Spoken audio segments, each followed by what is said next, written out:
One of our partner ministries is Patriot Academy. And as we work with Patriot Academy and Wall Builders and many others in this 250th, as we approach the 250th anniversary of the signing of the Declaration of Independence, one of the things that we're asking our pastor churches to do, our Remnant Alliance churches to do, is to show this Rebuilding or Restoring America 4-part series that Patriot Academy has put out. So for the beginning tonight and for the next 4 weeks, we are going to participate along with Patriot Academy and the other churches that are part of our network that we asked to do this. If we're going to recommend medicine, we want to try it ourselves to know what we're recommending. So I have only seen the first of these, so I look forward to going through them with you. But tonight we'll begin our first in a 4-part series that's produced by Patriot Academy as we have this year-long celebration leading up to the 250th anniversary. And then after that, we will start a new study. So I hope that you enjoy the session 1 of Patriot Academy. Welcome to Rebuilding Liberty, just in time for the 250th. Thank you so much for watching. Rick Green with Pastor Paul Blair. Man, thanks for coming and doing this. Rick, and it's great to be with you. You've been a good friend for a long time, and I'm so glad we're partnering together to really make a significant shift in our direction as a country. Yeah. And of course, the 250th anniversary of the signing of the Declaration, what a wonderful time to be alive. Yeah, the calendar is lined up perfectly for a restoration of those principles out of the Declaration. So we're not just going to teach the Declaration in this course. We're going to take those principles and reapply them to the country, literally rebuilding the walls, actually putting the right bricks in place with the right mortar and the right mindset, and pastors are going to be the key to that. So we're so thankful that you are doing this at your church and that you're getting your congregation fired up about rebuilding liberty. We're actually sitting in the Patriot Academy Legislative Hall in Fredericksburg, Texas, and right here in this room we'll have David Barton teaching you and Tim Barton and a lot of other folks taking us back in time, really, Paul, to relive what it was that made America great in the first place. Everybody's saying they want to make America great. Well, we got to know what the formula was that actually produced these great results. Well, you know, the thing that's been so different about America is the foundation that we're built on. Yeah. And it's stated in the Declaration, the laws of nature and nature's God. Yeah. We don't just have some arbitrary foundation of truth. We were established on a biblical foundation, literally a Judeo-Christian foundation. That's right. So what's right and what's wrong? Well, we need to look to the Scripture to see what morally and fundamentally is right and wrong. Wait, are you saying it's not just left to everybody? You mean you don't get your truth and I get my truth and everybody just does whatever's right? And there's only one truth, and we all know that. That's like, you can't have a bunch of different foundations because you've got different cultures that have different definitions of what right and wrong is. Yeah. You know, you go to an Islamic country, you can have 4 wives. Well, not in America. You know, the biblical foundation is one man, one woman, and raise your children in the nurture and admonition of the Lord. Yeah. We have laws that protect private property. We have laws about morality. And all of that comes from the pages of Scripture. And that's why America has been exceptional. That's right. You know, when you look back historically, mankind has always been ruled by tyranny. You go, biblically, you go all the way back to Nimrod in ancient Babel. You have the strongest guy in the clan or somebody that can protect or intimidate everybody else, and he calls the shots. That's been the way of the world for most of human history. Still is. Yeah. Still is around the world. But you go back to 1620, and those pilgrims that got blown off course to where their charter was of no legal value, they're the first group of equals that actually followed their church system. They were a congregational assembly rather than episcopal. They weren't ruled from the archbishop. They were a bunch of church members that constituted their own church and church government and elected a pastor. Well, they followed that model where we, the people, constituted a limited civil government, delegated few and defined powers to it, and vowed to be ruled by the law.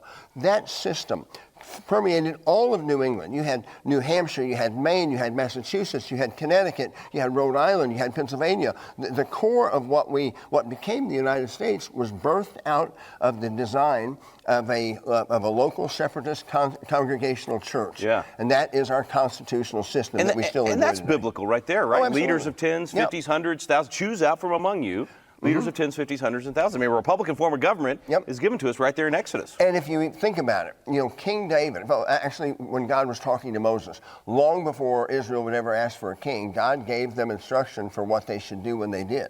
And the king was not free to rule arbitrarily. The king, before taking his seat of office, was to read the law, to know it line by line, and then the king wasn't allowed to veer to his left or to his right. The king was bound by the law. So we have a constitutional republic, which was the original design that was to be followed in the book of Judges. And quite frankly, it's that pattern that we followed here in the United States.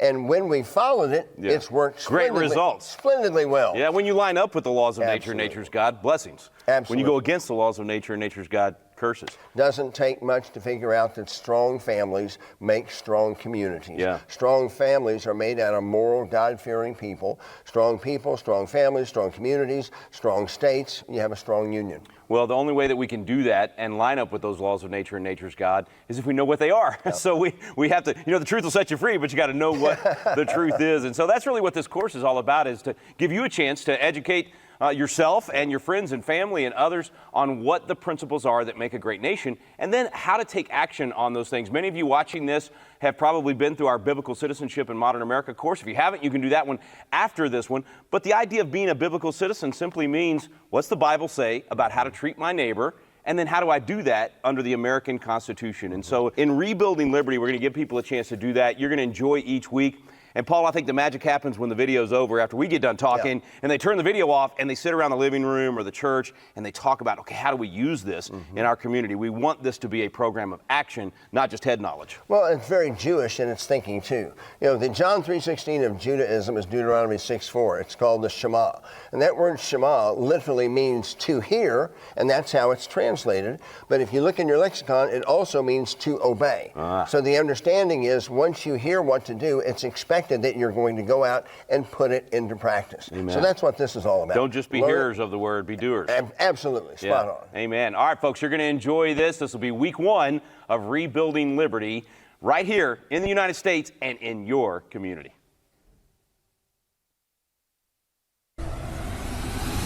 Welcome to Rebuilding Liberty. 431 days from the time we're filming this class, America is going to be celebrating our 250th birthday. 250 years. Now, most Americans are going to be waving the flag. Some of them for the first time in years, some of them for the first time in their lives. The purpose of this course is to make sure that they know why that flag is worthy of being waved. We don't want to just celebrate on July 4th, 2026. We want to know what we're celebrating. We want to know what it is that we're fighting for. We want to know what it is that we're passing to our children and our grandchildren. And we've gotten pretty close to losing what Ronald Reagan called informed patriotism. See, it's not enough just to have a renewed patriotism and wave the flag. We got to have informed patriotism, understanding who we are and what we're about. And so Rebuilding Liberty is about educating the nation, not just waiting for the 250th so that we can have a bunch of hot dogs and celebrations, which we plan to do, but to have a celebration that's based on an understanding of who we are. Now, Ronald Reagan, I said, years ago, warned about this. It was actually 40 years ago. This was, it was January 11th, 1989, almost 40 years ago. He said, if we forget what we did, we won't know who we are. And you think about it, that's kind of what happened to America. We stopped telling the stories of what we did, so we forgot who we are, and so we started falling for socialism and Marxism and all these things that really aren't the American way of life at all. And he saw that coming. We forgot to tell the stories. We forgot to do the hard work. And so he warned us. He said, I'm warning of an eradication of the American memory that would lead to an erosion of the American spirit. In other words, it would get rid of the patriotism that we used to have. So we lost our memory, and then we lost our spirit. And that's what led to the problems that we have. And of course, that's kind of the natural way of things. I mean, that's the cycle of nations. Tough times make tough men make good times make soft men lead to tough times. And unfortunately, that's usually a 250-year cycle. So here we are, we're about to celebrate the 250th of our nation. And the question is still outstanding. Will we be celebrating or will we be mourning that celebration? I think all things are pointing towards a celebration.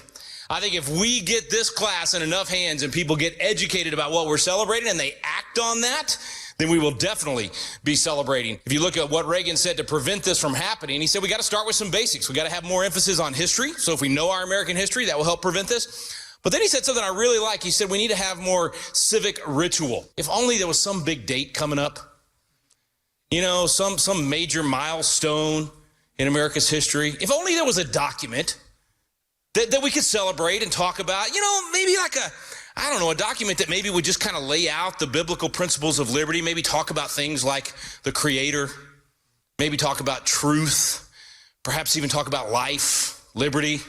It'd be nice if there was just a document that actually talked about when your government gets out of control and starts preventing those things, that you get to alter or abolish it. That's part of consent of the governed, that's our job. If only there was a young 33-year-old wordsmith that would put together a document like that and maybe get 55 other guys to sign the document, pledging their lives, fortunes, and sacred honor, then perhaps we would have an opportunity for civic ritual. Of course, we've got a great opportunity for civic ritual. It's the 250th birthday of the nation. Why don't we get the document out and actually talk about what that 33-year-old wrote? Because he actually gave us the formula for liberty. He showed us what we could do not only at that time to birth a nation in freedom, but how to preserve a nation in freedom and how to properly pass the torch of freedom. So we're going to break that down as we talk about rebuilding liberty. He started with these words. He said, when in the course of human events it becomes necessary for one people to dissolve the political bands which have connected them to another, and to assume among the powers of the earth that separate and equal station to which the laws of nature and nature's God entitles them, a decent respect to the opinion of mankind requires that they declare the causes which impel them to the separation. We hold these truths to be self-evident, that all men are created equal, that they're endowed by their Creator with certain inalienable rights, among these are life, liberty, the pursuit of happiness, that to secure these rights, governments are instituted among men, deriving their just powers from the consent of the governed. Now, even right there, we've already given the frame of America. Jefferson's already laid out for us why they were impelled to the separation and why they declared to the world it was a decent respect to the opinion of mankind. He talks about the laws of nature and nature's God. He lays out the foundation that we would build this government on. But then he gave us the secret formula for why we get to prevent the fall of our nation and actually rebuild liberty in our nation. He said that when any form of government becomes destructive of these ends, what ends? Truth, the laws of nature and nature's God, the ability to even call upon the Creator or to recognize that our freedom comes from the Creator, destructive of the ends of elections, of being able to give or refuse consent, destructive of the ability to even declare causes, have the free speech to talk about these things, that when any form of government becomes destructive of these ends, it is the right of the people to alter or abolish it. Now, those might be fighting words to some folks out there, but he was pretty clear. You don't have to alter or abolish the whole thing. They had to at that time, but we don't have to, because they set in place a system where we can alter our government back to the way it was intended to be. We can abolish those parts of our government that are not what our government was intended to be, or what we've ever even given our consent for, or even if we did give our consent for it and we change our mind, we have the ability to abolish that particular part of government. So the ability to alter or abolish government and to institute new government, laying, as we said, its foundation on such principles and organizing its powers in such forms as shall to them seem the most likely to affect their safety and happiness. That means that we get to design our government in a way where we know what the principles are that will make it strong, that will give us a strong foundation, and we get to organize the powers. In other words, we get to decide who gets to decide on each issue. We organize the powers of our government so that federal government gets to make some of the decisions, state government makes some of the decisions, local government, but most of the time, we make the decisions. Self-government, the family, the individual unit, the church, the community. And if we organize those powers correctly, we'll experience the benefits of liberty and wealth and prosperity and all the things that everybody says they want. You know, everybody says, I want life, liberty, and the pursuit of happiness. But if we go back to those words, what were the bookends that made that possible? Truth is the foundation. We hold these truths to be self-evident. And then the recognition that there is a Creator. You know, as Jefferson actually said that we're endowed by our... You think your rights come from God? Well, you bunch of Christian nationalists. I mean, apparently that's what they tell us a Christian nationalist is. These people actually think their freedom comes from God. It's exactly what Jefferson said. He actually said our freedom comes from God, which means we must live our freedom respecting the authority of God. So this idea that there is truth, that there's a Creator, that there's a pursuit, not a guarantee, of happiness, that there is a system that we get to give or refuse consent for, that's the beginning of this nation. That's what we're going to celebrate on the 250th. Now, Jefferson warned, he said, prudence indeed will dictate the government's long established should not be changed for light and transient causes. Accordingly, all experience has shown that mankind are more disposed to suffer while evils are sufferable than to right themselves by abolishing the forms to which they are accustomed. In other words, he's saying, we'll put up with a lot.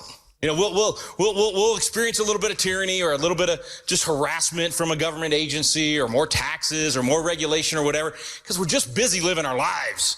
We're raising our kids, we're taking care of our business, we're building our ministry, we're coaching Little League, we're doing this, we're doing that, and we just don't have time to go fight that battle. So mankind is more disposed to suffer while that evil is sufferable. And that's what we tend to do. Then Jefferson said something I think we kind of reached the brink on a couple of years ago. He said, but when a long train of abuses and usurpations pursuing inevitably the same object evinces a design to reduce them under absolute despotism, it is their right, it is their duty to throw off such government and institute new guards for their future security. I kind of reached that point myself. How about you? Or basically said, okay, we've dealt with this, we've suffered these evils long enough. And I think the American people did the same thing. I think there was just a collective enough is enough in this country where we said we really do need to rebuild liberty.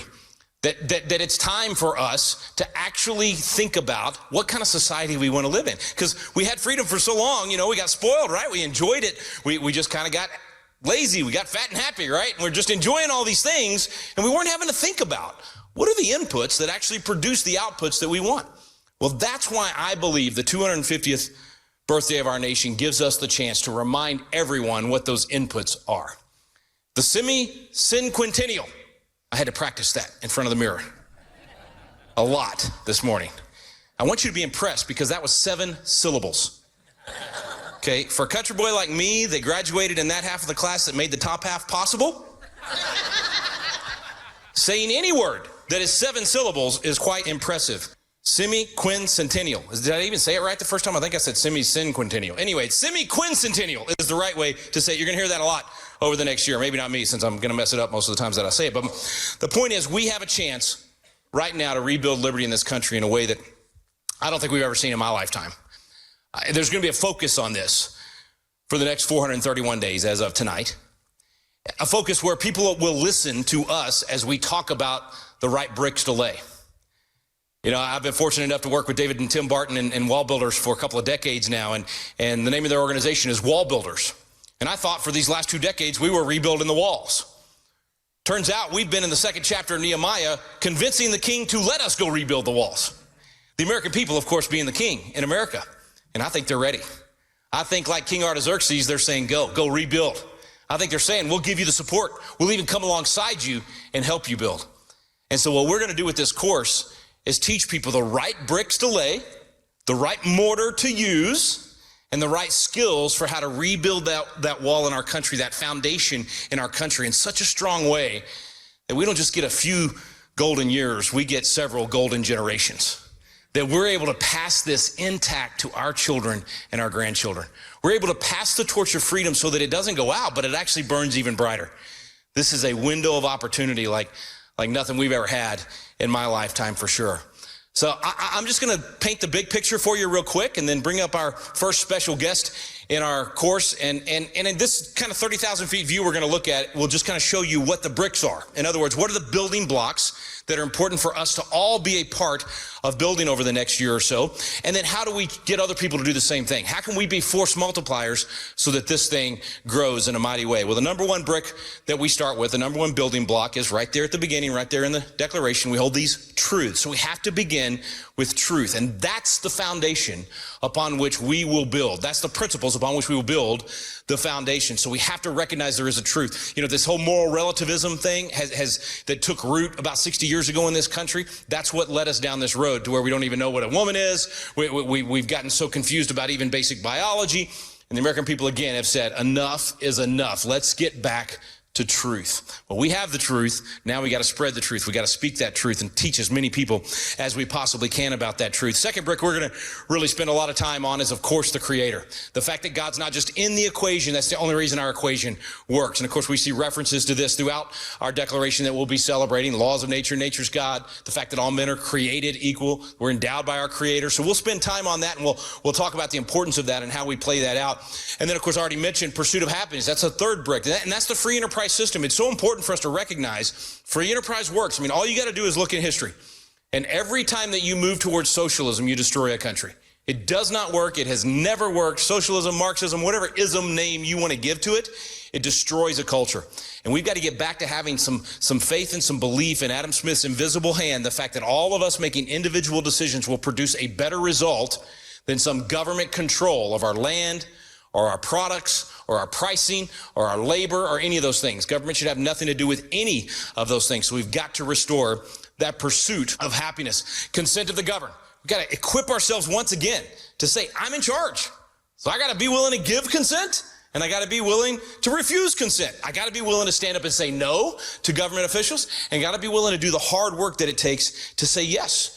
In other words, I got to be willing to show up at the school board meeting or the city council meeting or maybe even run for the legislature or whatever it might be. But we've got to learn to give or refuse consent. Consent of the governed is a vital, vital part of how our system works in the first place. Instead of being disposed to suffer, we're done with suffering, and it's time to stand up. And it's not going to come easy. So we're not just going to get to, go to a class a couple of nights a week and then say, okay, this is done. No, this is our time to say it is our right. It is our duty to do this. We have a responsibility to alter or abolish, which will be one of the bricks that we build with. But we got to have the right mindset. So I say we got to have the right bricks, got to have the right mortar, got to have the right mindset as well.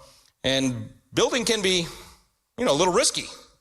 Being willing to stand up and speak the truth can be risky to our reputation, maybe even to our job. But we got to stop playing it safe in this country. We've bought into this safetyism idea that somehow if we play it safe, that we'll be able to continue to be free. If you value your safety more than your liberty, if you're willing to give up your liberty for safety, then you deserve neither liberty or safety. And so we got to stop just loving this safetyism thing and always trying to play it safe, play it safe, play it safe. There's nothing about the American dream that happened because we played it safe. It's because people were willing to risk. They were willing to put the elbow grease in. They were willing to do the hard work and take the chance in order to have the success. And safety's not a value. It can be a goal. I'm not saying we ought to be just stupid about how we do things. But the point is, this whole idea of safety, the reason I had to pull over, the reason it bothered me so much is because when I drove by that sign, it was just a couple of months after an event in Texas where, because safety had become the highest value, we had 100 police officers with bulletproof vests and ballistic shields cowering on the other side of the door while a maniac was murdering children in a school because the commanding officer valued safety more than he valued virtue. He wasn't willing to do what needed to be done to stop the threat. If safety is your highest value, you cower in your home. From a virus, you got a 99.9% chance of survival. When safety is the highest value, it destroys a culture. So we've got to stop loving safety. Courage, it's hard to have without fear, without challenge. That's what I tell young people. But know this, the truth is over the facts, that God's not giving you a spirit of fear, but a power, love, and a sound mind. And that you can do all things through Christ who strengthens you. I love what you said, brother, about being safe. Listen, we'd be doing these missions, boom, boom. I would just hear again and again, be safe, be safe, be safe. And I mean, at a certain point, I just kind of like, ugh. So I can't be safe. Inherently, the work that I do, what I'm called to as a missionary to do high-risk work, is there is no safety in it. If I wanted to be safe, I would stay home. But even still, could I not slip on a curb, back up, get hit, have a bird kamikaze me in my eyeball? I don't know. I just said, look, I'll be careful. But I'm trained, and I'm not the one that has to worry. Anybody that comes against me to stop the will of God should worry. So we got to get back to being willing to be dangerous. And what I mean by that is you got to be willing to put your reputation on the line.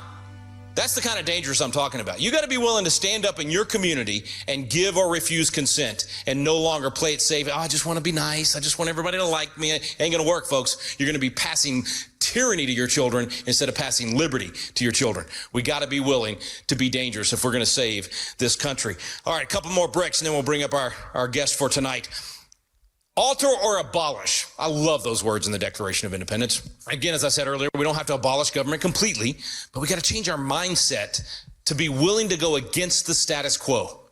Not to assume that because some government agencies existed for 20 years or 50 years or even 100 years, that it's a legitimate function of government or that we need it to happen. I think there's a moment right now where finally, for the first time in my lifetime, people are willing to question not just how much money an agency spends or how well they spend it, but whether or not the agency should exist at all.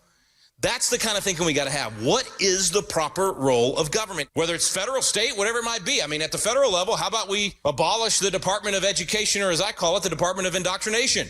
We don't need the federal government telling us how to do education. In fact, I would argue that anything the federal government is doing that we're already doing at the state level, stop doing it at the federal level. We don't need you.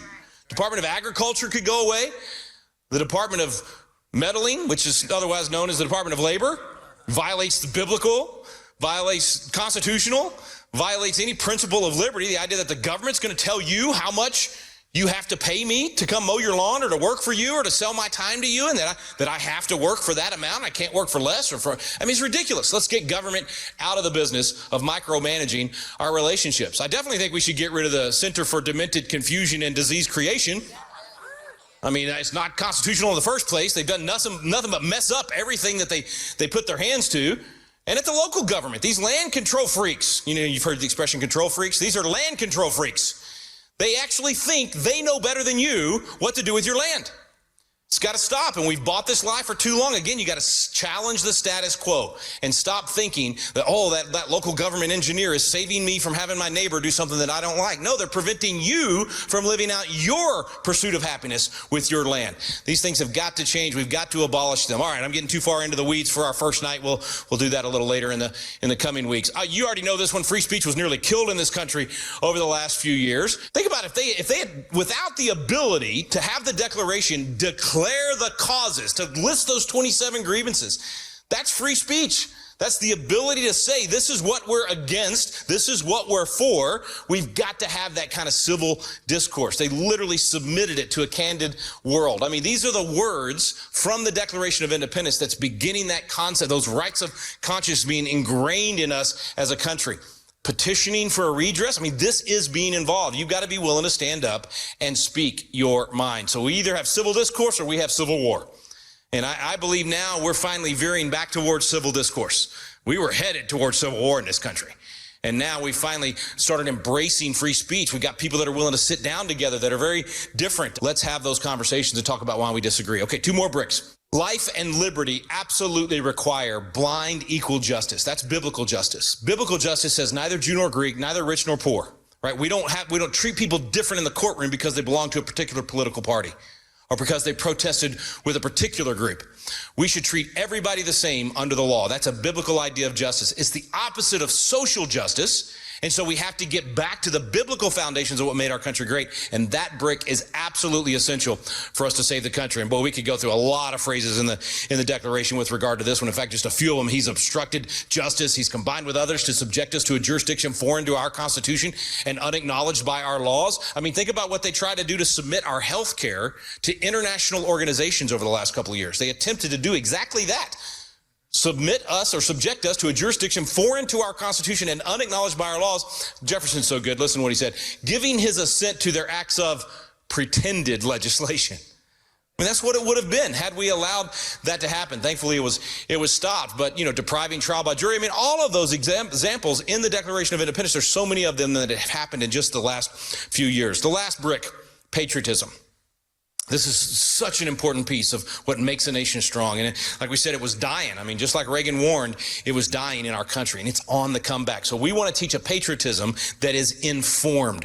We want to put literally 4 million more people through our Constitution classes. We've already put 1 million through our classes. But if we're going to make this thing happen, if we're going to restore patriotism in our country, if we're going to rebuild liberty, there's your metrics right there. We need 5 million informed patriots. That's 3% of the presidential voting population. That's enough to push the whole nation the right direction. We've already done 1 million of them, so we only need 4 million more.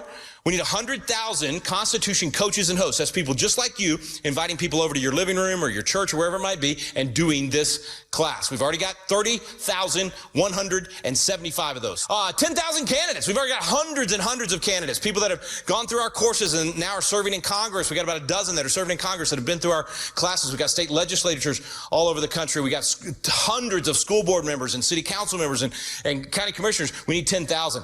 And then this may sound like a big number to you, but here's our goal with Rebuilding Liberty. 5,000 celebrations on July 4th, 2026. Now, that may sound like a lot to you. There's 20,000 communities, according to the Census Bureau, that have 500 or more people. 20,000. So we're only talking about getting 25% of them to have some sort of celebration on July 4th, 2026. That wouldn't even get you in the Hall of Fame in baseball if you were only batting .250. Okay, but we're going to do it. We're going to get at least 25. So I don't want to hear any, like the 10 spies that came back from any whiners out there saying, Rick, that's too much. It's too hard. The giants are too big. The cities are too fortified. None of that junk. We're going to get this done. God has given us the land. Let's go take the land. We need to be like Joshua and Caleb. That's what it's going to take to do things this big. So here's what we're asking you to do, okay? Not just us as a whole across the nation. I'm asking everybody in this room, everybody watching this video, everybody that goes through this class to do 2, 2, 2, okay? 2 hours a week of your life, 2% of your fortune, and 2 times a week that you put your sacred honor on the line. So 2 hours a week is enough for you to host one of these classes or to go knock on doors or to go speak to the school board or whatever you figure out. We'll talk in a later class about the 12 steps to recovery. Yes, this is a recovery program. All right. We're going to talk about those 12 steps in a later class. You don't have to. Here's the difference between a personal recovery program and this 12-step program. You only got to do one of the steps. You don't have to do all 12. Okay. But you pick one of those and you spend 2 hours a week working on it. You invest 2% of your fortune into that cause. Maybe you give that much to a school board candidate, or you invest that much in your own campaign, or maybe you give it to Patriot Academy. That'd be great. Perhaps you give it to wall builders or to the Moms for Liberty or Moms for America, or whatever group you might be doing this class with. But 2% is nothing, folks. Come on. Every single one of us, I don't care what your income level is, you can take that amount and at least do $17.76 a month to Patriot Academy or to another organization. We're not the only ones doing good work. There's a lot of good groups out there. Give more to your church so that they can be the epicenter of your community. 2% of your fortune invested into freedom. And then 2 times a week, putting your name on the line. Being willing to post publicly about something that's going on with this Rebuilding Liberty effort. Maybe you expose something that's happened in your community. Maybe you just share one of our posts at Patriot Academy, or share the post of the group that's hosting this class for you. But somehow, some way, you help get the word out there. So 2, 2, 2. Okay, I told you we'll do the 12 steps to recovery on a different night, but I will tell you it breaks down as 3 steps to restore civic literacy, 3 steps to restore religious liberty and a God consciousness, and 6 steps to restore limited government. You'll have to make sure you come back next week and a few weeks after that to find out more about it. I'll play this and then we will have our special guest up. This one is one of the steps. It's actually everybody going through this course, then turning around and being a Constitution host or a Constitution coach. Anybody can do it. You don't have to have any experience. You don't have to know anything about the Declaration of the Constitution. You just put the videos in. You do the power play, man. You turn the power on, you hit play, and you let David Barton and Tim Barton and all the other folks do the teaching for you. Take a look at this, and you'll see how easy it is to restore liberty in your community. Everyone has something they're fighting for. Your family, your country. Today, those things are under attack by tyrannical government and cultural Marxism. But what if I told you there's a way to fight back? The Patriot Academy Constitution Coach Program is training hundreds of thousands of Americans all across this country on their constitutional rights and our founding principles. Your coach program is just people like me. It's just average people willing to learn together about our founding documents. The Constitution Coach program was a great opportunity to get people together to awaken their memory of who they are as Americans, to have them rendezvous with our founding fathers and our history, and to awaken that 1776 DNA that's in all of us as Americans. If we don't know our rights, a tyrannical government will always abuse them. The Coach program is a way for people to serve their country by educating everyone in their sphere, everyone they come in contact with, about the Constitution and the founding documents. Through Patriot Academy's Constitution courses, you can learn what our constitutional rights are and where those rights come from. What a fun way to save the Republic. It's just to listen to these videos and to have classes with like-minded people. America needs you to take a stand for truth, to learn the formula that created the greatest nation in history. I think as humans, it's in us. We're designed to want to help people, to serve and to love, and I think this is the best way to do it. And the best news? Becoming a coach is absolutely free. But if freedom in America is going to live on, there must be enough of us that understand our rights, how to protect them, and pass freedom on to future generations. We need you.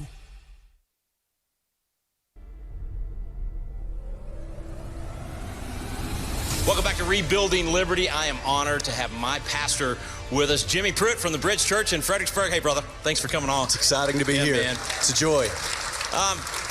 First of all, I'm so glad we live in Fredericksburg and the Patriot Academy is being built here and that we get to go to your church. You and Annette have become great friends and just great examples for how to engage the culture. You know, where the Spirit of the Lord is, there is liberty. And we're going to rebuild liberty. We need the Spirit of the Lord to do that. Absolutely. How did you get so fired up about impacting the culture? I mean, not most pastors don't. And you've told me you didn't used to be so engaged in what was going on in the culture. Something happened.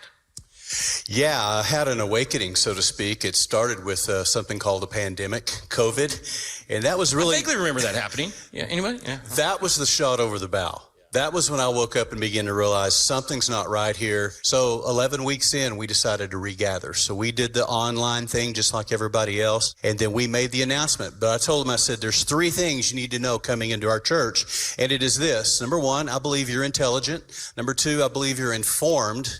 And number 3, the last time I checked, you're still free. So we pulled everybody back together, and we had probably about 250 to 300 that came back, so it was a smaller group.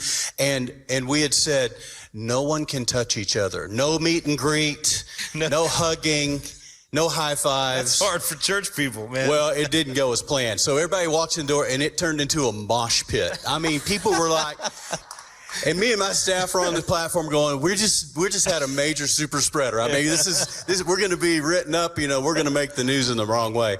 All that happened. We lived through all that. And by the way, we never had a super spreader, and people begin to come back and we begin to enjoy each other again. And I look back on all of that and I realize how duped I was, how blind I was, how naive I was. You were staying in the sphere of ministry that you'd been taught and that most people are taught. This is church over here and that stuff over there is not church. Absolutely. You know, separation of church and state. Yeah. There's a lot of damage, a lot of toll taken. 7,000 pastors, during that time, 7,000 pastors a month were quitting in America. 7,000 a month. And churches were dying. Churches were not reopening. There was a holy anger in me.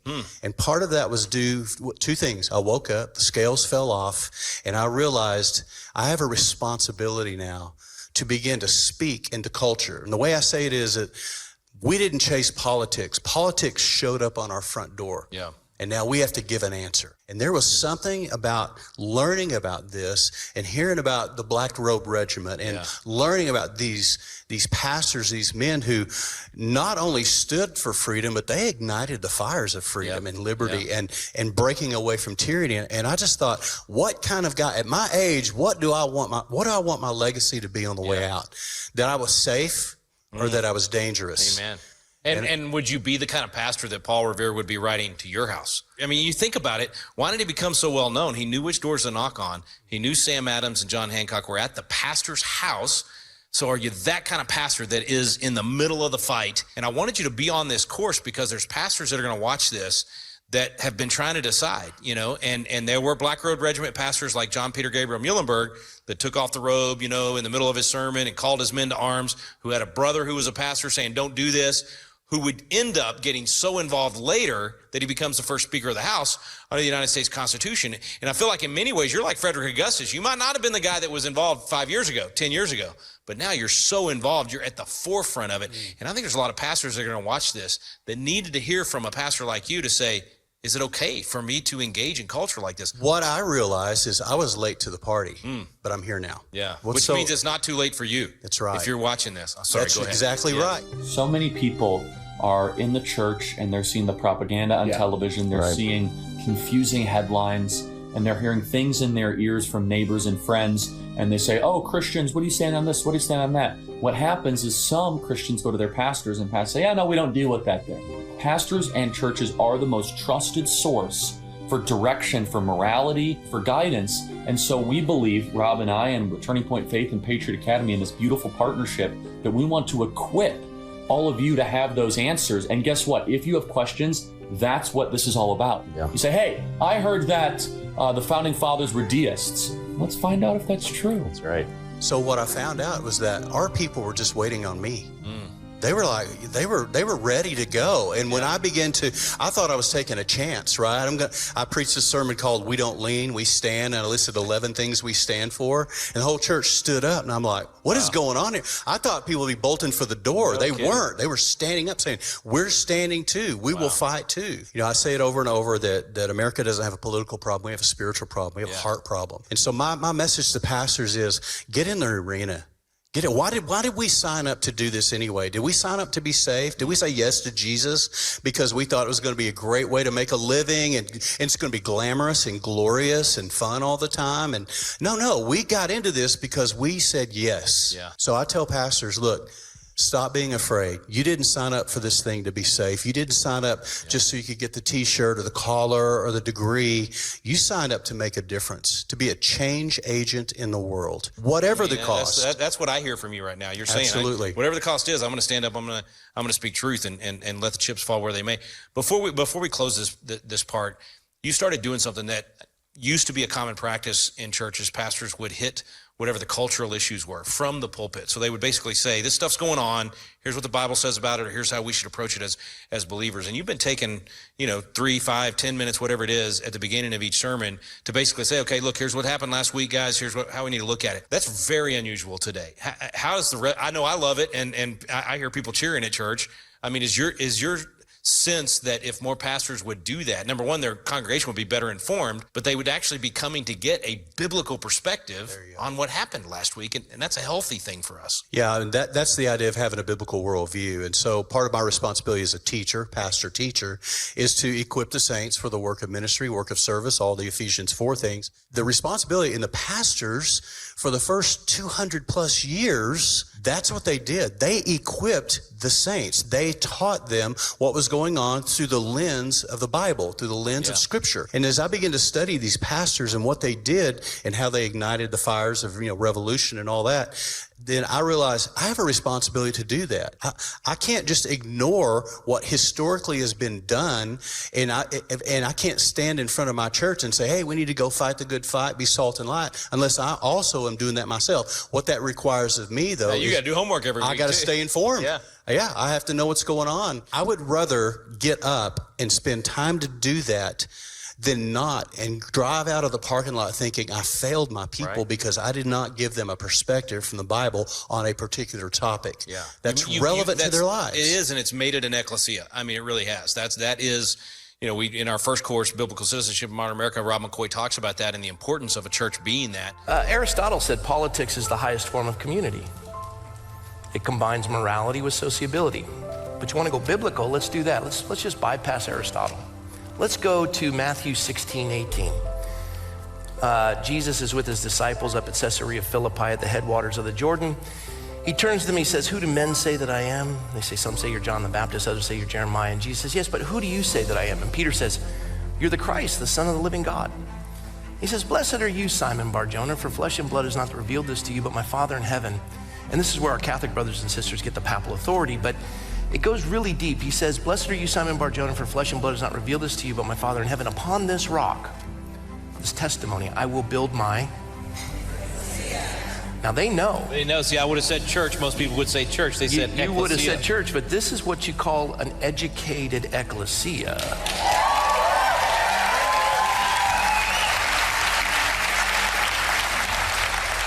The point is this, for anyone who says that the body of Christ shouldn't engage in politics, Jesus, when he said ecclesia, he didn't say church. That word didn't show up till 400 years later. As a matter of fact, William Tyndale would be hung and then burned at the stake for translating the word properly from the Greek into the English language. And the word he put was assembly, and the translation of ecclesia, because Jesus co-opted a secular term. He didn't use a religious term. He didn't say synagogue. He didn't say temple. He said ecclesia. Ecclesia had existed in Greek culture for hundreds of years prior to Jesus co-opting it. And an ecclesia was the public square. This is where citizens gathered together to establish the laws to govern their community. And above the door of every gathering of an ecclesia were two words, isonomia and eleutheria, liberty and equality. You know, too often the church is not the place where you can ask questions and talk about what's going on in the world, and that's what we need. I mean, that is literally making disciples. So you've done a phenomenal job of it. I'm hoping that this course will encourage thousands and thousands of pastors to do the exact same thing and get plugged in. I know it's been rewarding to you guys, and you would do it even if it wasn't. I think. I mean, I feel that from you, that you're going to do what's right regardless of the cost, but I think God's rewarding you for it. I have no regrets whatsoever of doing this, and what I'm seeing is a church on fire. Amen. I'm seeing a church come alive, and I'm seeing disciples rising up. The congregation needs to understand what it means to be a member or citizen of a constitutional republic. And as Charlie pointed out, liberty is not man's idea, it's God's idea. And we have to instruct the congregants because it makes them better citizens in their community. And if we want to love our neighbor, we need to know how to operate within a constitutional republic. So, yeah, it will be a little bit extra on a plate of a pastor, but ultimately, when you front load it, you're going to have a congregation that is going to be remarkable in the community. And I'm seeing our people involved in civil government, That's what I was gonna city say, government, they're in all of it now. schools, Yeah. standing up and being bold in schools, rescuing and helping J6ers get transitioned back into life. I mean, we're seeing people get redeemed. Yeah. And isn't that what the gospel's about? Sounds like what the church is supposed to do, right? Sounds like actually being salt and light, bringing out the best flavor in the culture, dispelling the darkness. God bless you, man. Thanks, Keep brother. up the great work. I'm thrilled to be a part of your church, thrilled to see what's happening, not only here in Fredericksburg, but all over the country. Ronald Reagan once said, "Freedom is never more than one generation away from extinction." If you're like me, every day that passes, that statement becomes a little more real. Founding Father John Adams said, "Our Constitution was made only for a moral and religious people." It's no mystery that America is in massive moral decline. What do we do? What do we do? What do we do? Most Americans don't have a biblical worldview. The further we move away from biblical principles, the further we move away from liberty and freedom. All of us are in this room because we know the culture's crumbling and we want to pick up the pieces and rebuild. What we need is a new generation of biblical leaders. Patriot Academy is raising up that generation. How many of you think that we need to ditch political correctness and kowtowing to tyranny and get back to these values in the USA?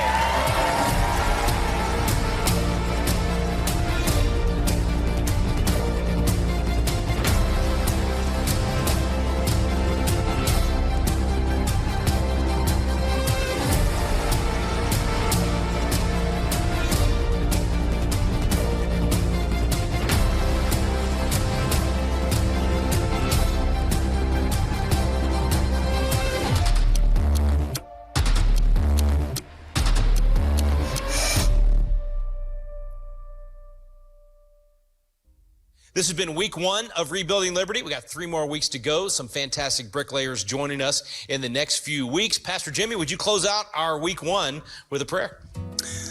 Father, what a privilege it is to do this life. We get to be difference makers and culture shapers and world changers. infused by your Spirit, infused by mission from you, a vision from you. And so, Lord, thank you for the privilege of reigniting the flames of liberty in our nation again. I thank you that in this season of time, you've cracked open a window of opportunity. And we want to be wise. We want to steward well the time and the gift that we have to step into the various areas of culture and engage without fear, without a sense of loss, but a sense of there's so much to gain. To literally pledge our lives, our fortunes, and our sacred honors for the cause of Christ and for our nation, and ultimately for the world. So, Lord, for those who are with us here, who are watching, who are wondering what they should do next, your word tells us in Psalm 37:23 that you delight in the details of their lives. You order their steps. Show us the next step. Where do we engage? Where do we step into culture? Where do we get back into the public square and get our voice heard once again for your honor and for your glory? And this we will do without fear of loss of life or fear of loss of reputation, fear of loss of means. We step into this willingly. We consecrate ourselves to your use and for your glory. In Jesus' name, amen. Amen. Next week, David Barton, we're going to be talking about the principles upon which we're going to build this foundation. Thanks for joining us. Did y'all enjoy week 1? See you next week.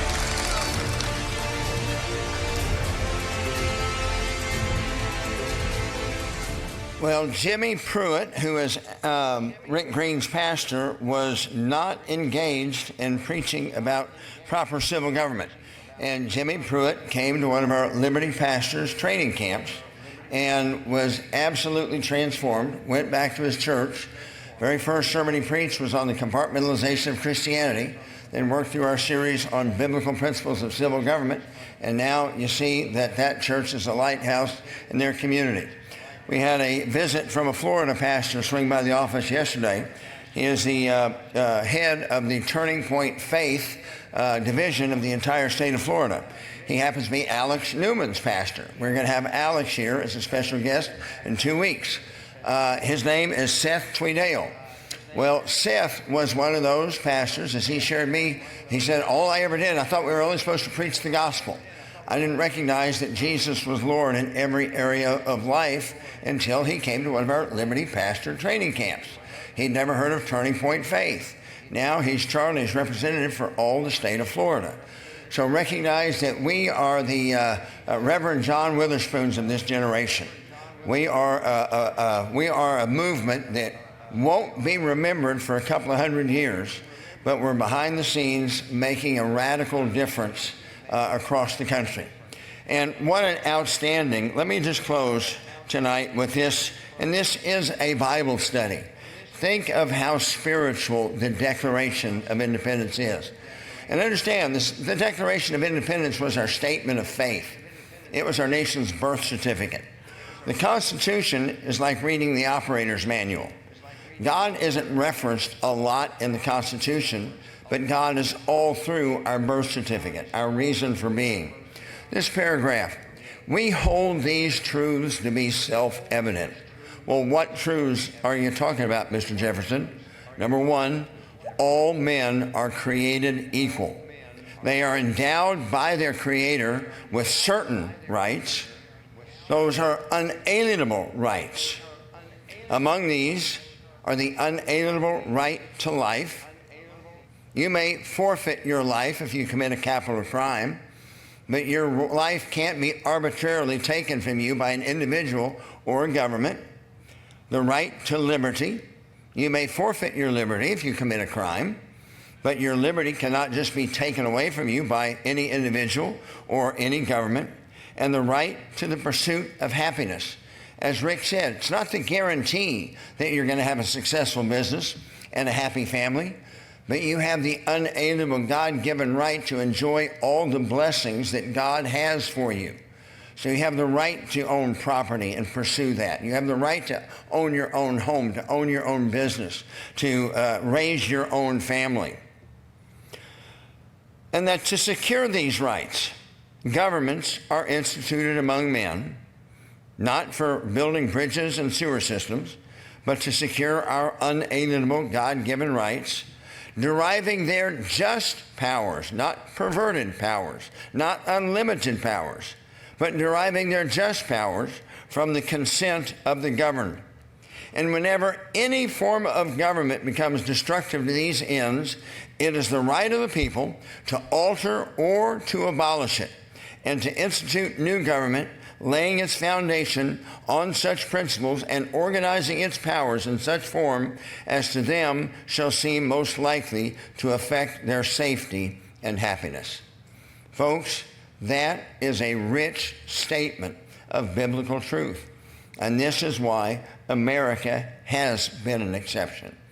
And as they shared, and we have talked about before, we have been given a temporary political reprieve. But I think we've all recognized, when you compare the last administration to this administration, that there are those in our country that don't operate on a platform of absolute truth and a biblical foundation of right and wrong. Justice is whatever the Justice Department declares is just. In the last administration, we saw people falsely accused and imprisoned without any rights with the J6, which was a hoax. If you go back and watch any of that, that has been so exposed. But now we see someone that's trying to enforce the actual rule of law.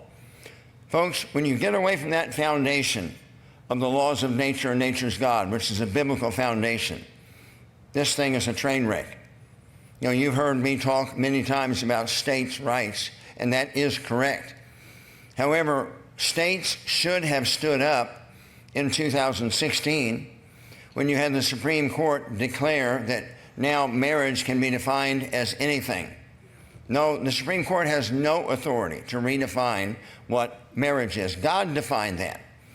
And then additionally to what the Word says, we had 30 state constitutions that had codified the definition of marriage as one man and one woman. There is nowhere in the there is nowhere in the Constitution that the Supreme Court has the authority to overrule that. So when that type of perverse ruling is handed down, then it is proper for states to say, that's not the law. Thank you for your opinion, but that is not law.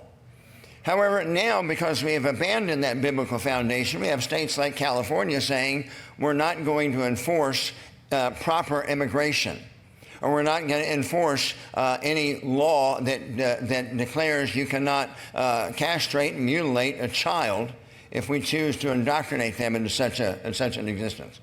That is a perverted use of federalism. So it's so important that we, the people, understand the foundation upon which our country rests. That's why, this is the best organized program that's out there. The Patriot Academy with their Constitution coaches, they have the best reach, and working with them have a greatest opportunity with them and through churches, the greatest opportunity to properly educate a significant number of American citizens as to the proper foundation of America and the proper rule of law in America. So this is a great thing to be a part of. We've got almost a year to plan for our celebration here, but we need to make sure we do something special, perhaps in conjunction with the city of Edmond. If not, maybe with some other churches, but if not, just ourselves here, we'll have a hoedown, a hootenanny to celebrate the 250th anniversary of the signing of the Declaration.